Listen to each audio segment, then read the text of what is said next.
আপনার শ্বশুর বাড়ি? বাপের বাড়ি। তোমরা কারা? আমরা এই গ্রামেরই। তা আন্টি, আপনার লগে এই হ্যান্ডসাম পোলাটা কে? আমার ছেলে রাজু।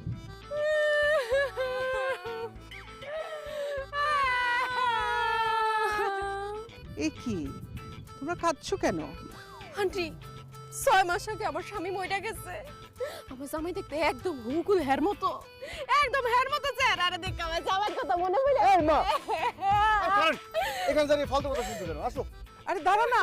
আচ্ছা, তোমার স্বামী কিভাবে মারা গেছেন? প্রথমটা মরছে ফুসকুড়িতে ডুইবা, এরপর একটা ভালো মানুষ তাল গাছে নিচ দিয়ে যাইতেছিল, তাল পয়রা জায়গায় খতম। আর শেষেরটা কেমনে মরছিল? ওই যে বৃষ্টির দিনে বাইরে গেছিল। হো, বৃষ্টির দিনে কত মানা করছি বাইরে যায় না,